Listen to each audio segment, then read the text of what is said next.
tanan, welcome to PRM Updates.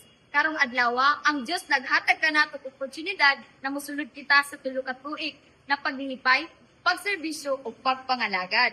Daghang mga butang na nabuhat ang Dios sa atong kinabuhi ug gitupod niya ang atong nakatunan.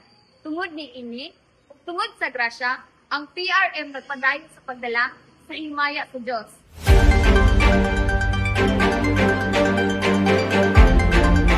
Ang PRM malipayong ni dawat sa ikatulong tuig sa pagpangalagad.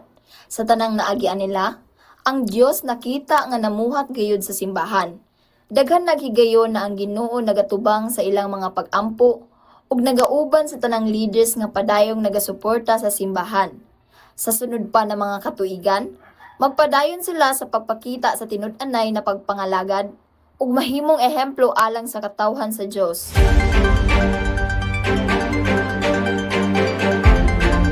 Sa kininahigayon, ang PRM naglantaw pa sa mga butang na himuon sa Dios. Gikan karon, ugma og hantod mobalik ang Dios, ang PRM barog, musulti sa kamatuoran ug moserbisyo. Padayon PRM, kini si Janet Magduboy, gabalita sa PRM Updates.